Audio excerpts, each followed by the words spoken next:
तुम दूसरा सैंडविच क्यों बनाना चाह रही हो नसरीन?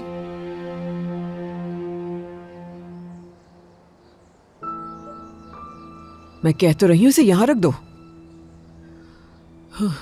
मेरा मतलब है ये तो मैंने सिनान साहब के लिए बनाया था ना, यानी इसमें जो चीजें हैं उससे आपके मैदे को मसला ना हो।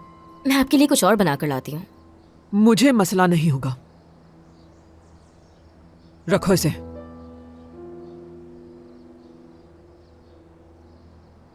मैं अपने कमरे में जा रहा हूँ। क्या तुम परेशान हो किसी बारे में बेटा?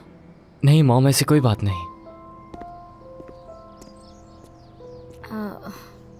मैं चलती हूँ।